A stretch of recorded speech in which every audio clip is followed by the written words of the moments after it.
Hello and welcome to the WriteCome.com podcast, where we help you to make money from your words. Each episode will be sharing tips, tricks, and strategies you can use to make more money from your writing, publishing, and marketing to your fans and audience. Let's get started with your host, Barry J. McDonald.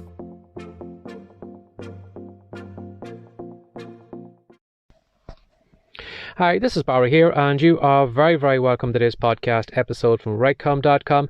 And today's podcast episode is entitled Pretend It's All Play-Doh. Now, I don't know what your house is like at the moment. Now, our kitchen table has just turned into a war zone at the moment with all the COVID and with the kids off school. You know, before all this, I had the full kitchen table to myself, and that was my workstation. That was Daddy's office. And if I needed to do any writing or whatever, I was left on my own to have the full run of the table. But now with the kids at home, our table has just turned into, it's like some nursery has just picked up all their books and everything, and they just dumped it on the desk. In that, you know, when I look around me right now, you know, our kitchen table is covered in workbooks, it's covered in pencils, crayons, you know, PVA glue, there's lollipop sticks, there's everything all over the place. And I know there's not much point in me trying to clear it off at all, because, you know, come tomorrow morning, they'll be back doing the work again, they'll be doing a Zoom call with their teacher or whatever, and I'm just wasting my time clearing it off because it's all going to come back out on the table tomorrow. So I've just resigned myself to at the moment that I am only going to get a small portion of the kitchen table, and some days I'm actually forced away to write somewhere else because there's just no room on the table because the kids are creating some project or other. And I was just trying to clear off some space this evening to try and make some room for myself, and I just came upon a small tub of Play-Doh.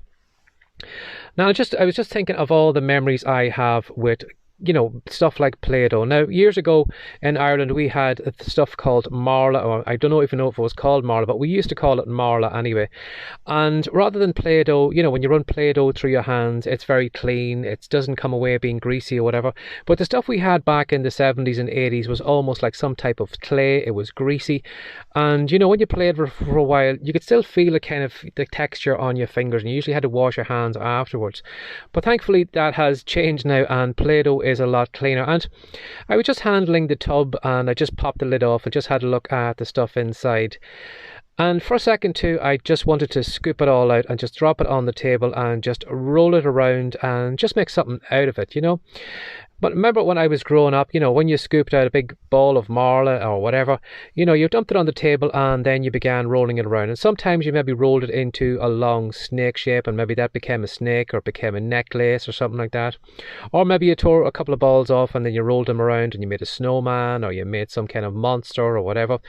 But how freeing it was just to have that in your hand. You could create anything you wanted to do. And I was just thinking, you know, how tempted I was to just to open that tub this evening and just play with it. And it's very freeing in some way. I don't know whether it is the fact that maybe it's therapeutic in one way, that you can actually just roll it around in your hand and it's really relaxing or whatever. But I was just thinking how freeing it is to open a tub of Marla. You know, there's nobody there to judge you. If you wanted to make a necklace, if you wanted to make a snowman, if you want to do this or that, you know, you can go in any direction. There's nobody, you know, having a look at you. There's nobody criticizing your work. You can do whatever you want. And I was just thinking to myself, how many of us probably should take that idea or that kind of feeling into our business? You know, sometimes when I open my email inbox and I'm going through some of the emails that people send me, now people might be promoting a product or whatever, or just reaching out to me about something or other.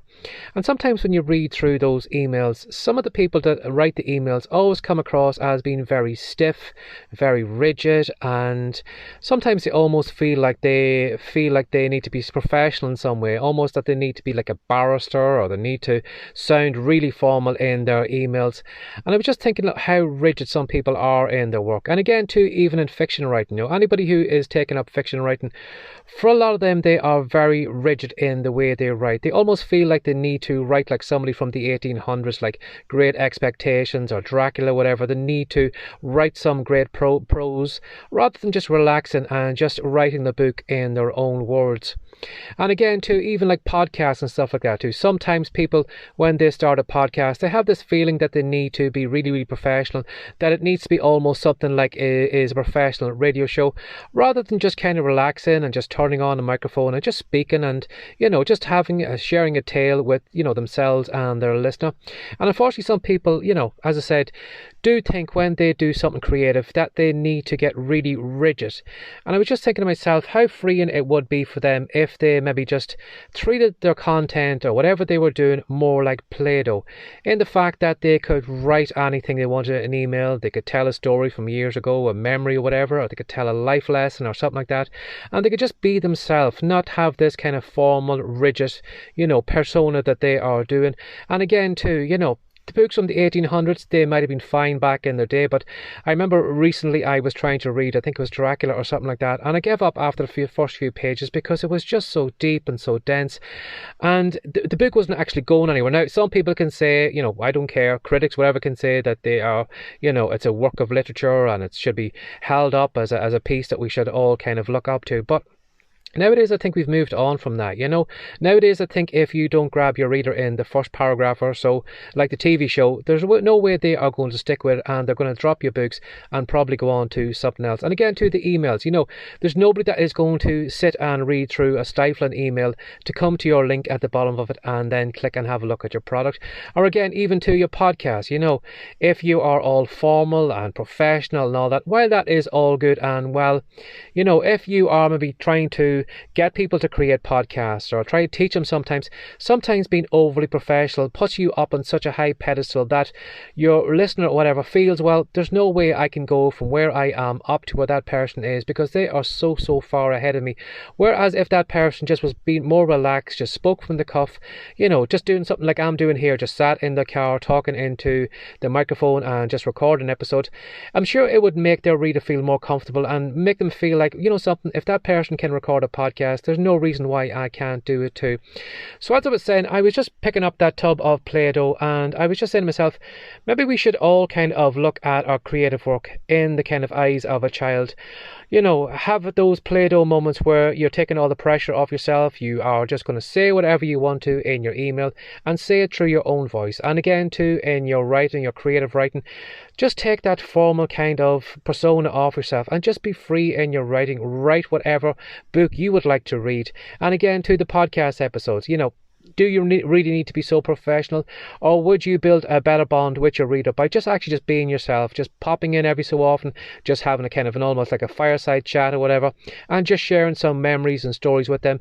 I'm sure you will build a closer relationship with your readers through that. So whatever you are doing, whether it is writing, podcasting, creating videos or whatever, maybe just kind of treat it more like Play-Doh. Be more creative, take all the pressure off yourself. Just dismiss any criticism you may get in the future and just be yourself. Just roll your snake, roll the balls and make the snowman or necklaces or whatever you want to make, and just forget about all the criticism or all the critics that may come in the future, and just take the pressure off yourself. Just relax, be yourself, and just treat it all like Play-Doh.